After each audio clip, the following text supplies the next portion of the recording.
आज हम सुनते हैं कि हमारे जीवन में शांति की क्या महत्व है। शांति सभी दुनिया में चाहते हैं। शांति हमारे अंदर कैसे आती है और शांति हमारे जीवन में कैसे सुकून का अनुभव कराती है और शांति हमारे मन की शक्ति कैसे उसे धारण करती है और शांति अपने आप में भर के हम दूसरों को कैसे शांति की अनुभूति करा सकते हैं। कहते हैं शांति तो वो शक्ति हो जिससे जीवन में कुछ ना हो और शांति हो तो जीवन का आनंद और सुकून अलग ही अनुभव होता है। एक कहानी है ना, कहते हैं कि रानी जब दर्पण में अपने आप को देख रही थी तो उन्होंने देखा कि उनके गले का हार गले में है ही नहीं।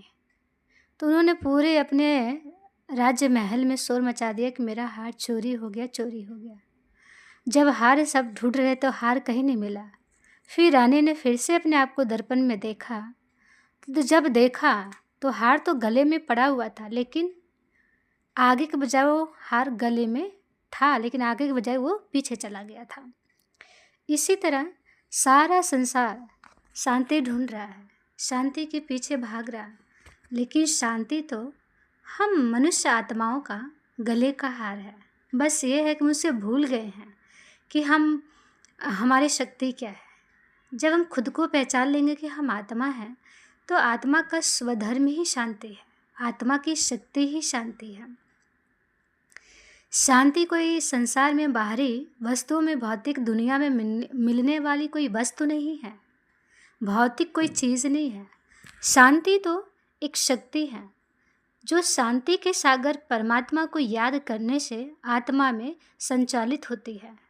तो जितना हम अपने को आत्मा समझकर परमात्मा को याद करते हैं, उस परमात्मा से अपना कनेक्शन जुड़ते हैं, तो शांति के सागर परमपिता परमात्मा की शक्ति, शांति की शक्ति मुझ आत्मा में आ जाती है और तो मन भी शांत हो जाता है। आज मन इतना अशांत क्यों है? जो लोग शांति ढूंढ रहे हैं, तो अशांति के कारण भी क्या है? अशांति का कारण हमारे मन में, हमारे आत्मा में लगे विकारों का, कभी क्रोध का, कभी लोभ का, कभी मोह का, कभी अहंकार का, कभी ईर्ष्या का, कभी घृणा का। ये सभी विकार हैं जो हमारे जीवन में अशांति के कारण है। तो अशांति के कारण को ख़त्म करने के लिए उसका निवारण यही है कि अपने को आत्मा समझकर परम पिता परमात्मा को याद कीजिए।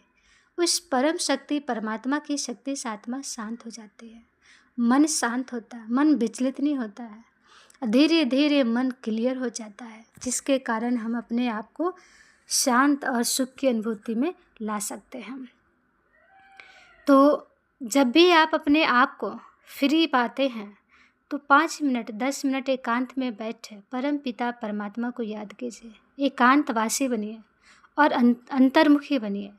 जहाँ अगर आपको 4 बात बोलनी है वहाँ 2 बातों में ही काम चला लीजिए। जहाँ आपको बहुत तेज़ और ज़ोर से बोलना है वहाँ आप धीरे और आहिस्ते से भी अपना काम चला सकते हैं। तो जितना अपने आप को हमें शांत रखना चाहते हैं उतना हमें अपने ही विचारों पे, अपने ही कर्म इंद्रियों पे कंट्रोल करना होता है। जैसे कि मुख पर कंट्रोल करना, ज़्यादा ना बोलना, क्रोध में ना बोलना, ईर्ष्या के बोल नहीं बोलना, आवेश में नहीं बोलना चाहिए। ये भी हमारे शांति के अशांत होने के कारण होते हैं।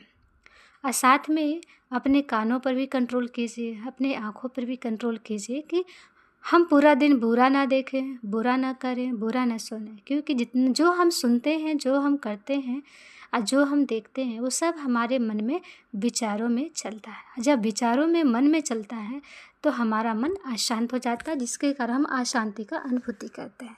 तो इसीलिए अपने आप पर अटेंशन दीजिए, अपने कर्मों पर अटेंशन दीजिए और परमात्मा को याद करने का भी अटेंशन दीजिए। एकांतवासी बनिए।